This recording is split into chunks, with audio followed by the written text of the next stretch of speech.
Hello everyone, मेरा नाम है डॉक्टर मोहम्मद काशिफ और आज की इस वीडियो के ज़रिए हम बात करेंगे कुछ ख़ास टॉपिक के बारे में, कुछ ख़ास ऐसे टिप्स के बारे में जो स्पेशली जितने ऐसे स्ट्रोक के पेशेंट हैं उन्हें उनके ऊपर अमल करना है, उन्हें इम्प्लीमेंटेशन करना है ताकि वो अपनी जो एक रिकवरी फ़ेज़ है, ताकि वो अपनी जो रिकवरी फ़ेज़ में बहुत अच्छा ऐसे कि अपने मूवमेंट को अच्छा कर सकें। देखिए, स्ट्रोक के बाद में क्या होता है कि अक्सर जितने ऐसे पेशेंट होते हैं, उनको वो सब चीज़ें दोबारा से अडॉप्ट करने में बड़ी परेशानी होती है कि जो लाइफ़स्टाइल चेंजेस होते हैं, जो खाने-पीने में ऐसे चेंजेस होते हैं, वो सारे चेंजेस करने में, वो सारे बदलाव करने में उन्हें बहुत सारी ऐसे परेशानियाँ झेलनी पड़ती हैं।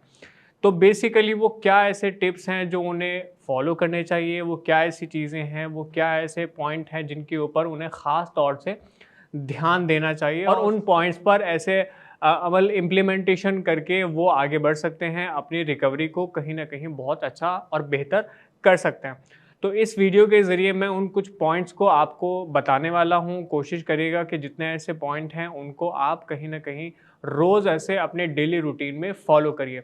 तो सबसे पहला जो पॉइंट है वो किसी भी स्ट्रोक के पेशेंट के लिए वो है उनका जो ऐसे मेडिसिन चल रहा है वो प्रॉपर्ली लेना। देखिए, जितने ऐसे स्ट्रोक के पेशेंट हैं उसके कई रीज़न हैं। स्ट्रोक आने के अपने आप में कई रीज़न हैं, बीपी है, शुगर है, हाई कोलेस्ट्रॉल है या और बहुत सारे ऐसे रीज़न हैं।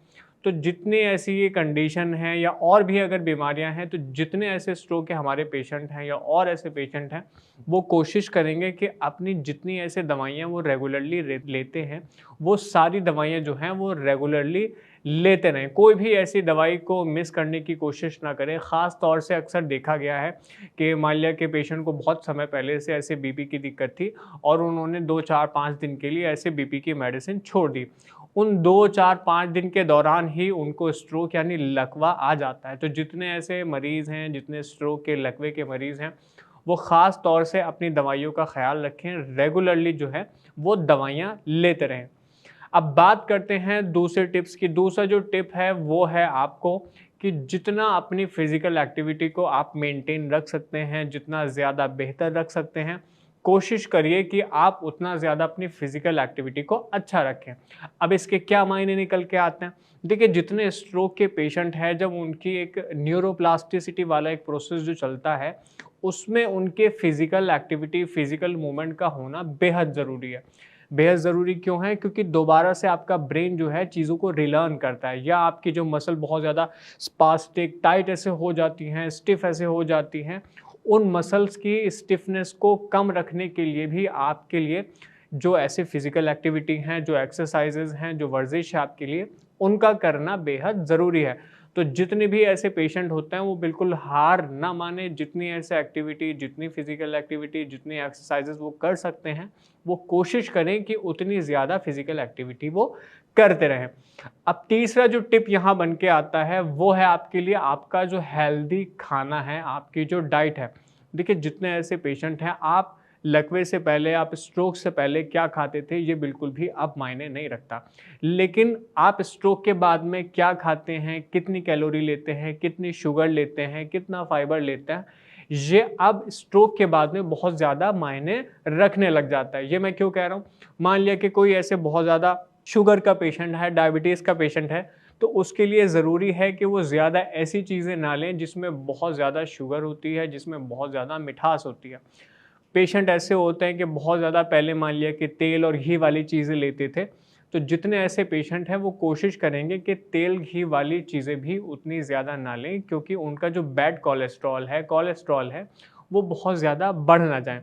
साथ में वो कोशिश करेंगे कि अपनी ऐसी कि डाइट में कि एक तरह से मुझे बोलना चाहिए अपनी बॉडी को हाइड्रेटेड रखेंगे, पानी की मात्रा अच्छी खासी मात्रा में रखेंगे ताकि बिल्कुल भी पानी के लेवल बॉडी में ऐसे वाटर लेवल कम नहीं होने चाहिए, जिससे बीपी जो है अप डाउन ऐसे जाने लग जाए। तो जितने ऐसे पॉइंट हैं जो अभी बताए हैं मैंने कि आपको खान-पान में जिस तरह से ध्यान रखना है, वो सारे पॉइंट आप ध्यान रखिए, उनके ऊपर थोड़ा-सा इम्प्लीमेंटेशन करना शुरू करिए और कोशिश करिए कि इनमें से कोई भी चीज़ जो डाइट में मैंने आपको बताई है, जो चीज़ें आपको खानी है, जो चीज़ें आपको नहीं खानी है, बल्कि बहुत सारी ऐसी वीडियो हमने बनाई हैं कि स्ट्रोक के जो पेशेंट हैं बाद में क्या-क्या चीज़ें ऐसे खा सकते हैं, आप पीछे जाके चैनल में देख सकते हैं। तो जितनी ऐसी चीज़ें हैं उस पर आप थोड़ा-सा इम्प्लीमेंटेशन करें, उसे अपने डेली रूटीन में शामिल करें। चौथा जो पॉइंट है वो टिप्स से ज़्यादा एक आपके बचाव के लिए है, प्रिवेंशन है बेसिकली। हम लोग कहते हैं कि prevention is better than cure. तो यहाँ पर आपको किन चीज़ों से प्रिवेंट करना है, जितने ऐसे पेशेंट हैं मान लिया कि स्ट्रोक से पहले वो बहुत ज़्यादा स्मोकिंग करते थे, तंबाकू चबाते थे या अल्कोहल कंज्यूम करते थे, वो जितने ऐसे मरीज़ हैं वो कोशिश करेंगे कि इनको बिल्कुल भी ना लें। बिल्कुल कोशिश करें कि अपनी रूटीन में अगर वो चीज़ें रहती थी कि उनको लेना ही लेना है, बहुत ज़्यादा ऐसे उनको अंदर से अर्ज रहती थी, तो वो कोशिश करेंगे कि अपनी एक रूटीन में इन चीज़ों को बिल्कुल बाहर निकाल के फेंक दें, क्योंकि ये चीज़ें आपके दोबारा से स्ट्रोक यानी लकवे के आने के चांसेस को बढ़ा सकती हैं। तो जितने ऐसे स्ट्रोक के पेशेंट हैं वो ख़ास तौर से ध्यान रखेंगे कि वो चाहे तंबाकू हो, चाहे वो आपका कोई चैनी-खैनी हो कुछ, या इसके अलावा आपका अल्कोहल हो, कोशिश करिए जितना हो सकता है उतना ज़्यादा अवॉइड करने की कोशिश करें। पाँचवा जो बेहद ज़रूरी ऐसे पॉइंट है स्ट्रोक के पेशेंट के लिए वो ये है कि रेगुलर अपने डॉक्टर्स के, अपने आसपास के जो हॉस्पिटल हैं उनसे चेकअप में रहिए। देखिए, ये सब प्रिवेंशन लेने के बाद भी हो सकता है कि कुछ ना कुछ आपकी बॉडी में गलत ऐसे चल रहा हो, कुछ कहा नहीं जा सकता। तो उसके लिए सबसे ज़रूरी चीज़ होती है आपके रेगुलर चेकअप्स। तो आप आस-पास के ऐसे जो भी आपके डॉक्टर्स हैं उनसे ऐसे टच में रहिए, अपने रेगुलर चेकअप करवाते रहिए, ताकि आपके जो ब्लड के लेवल्स हैं, आपके बीपी के लेवल्स हैं, आपके शुगर के लेवल हैं, मतलब पूरी आपकी जो ब्लड ऐसे प्रोफ़ाइल है, उसे आप चेक करवाते रहें, ताकि आपको समय के साथ मालूम चले कि हाँ, आपकी बॉडी में, आपकी ऐसे ब्लड में कोई दिक्कत है या नहीं है, आपके ब्रेन में कोई दिक्कत है या नहीं है। मैं समझता हूँ कि आज जो इस वीडियो के ज़रिए टिप्स आपको बताए गए हैं वो बहुत अच्छे से आपको समझ में आए होंगे।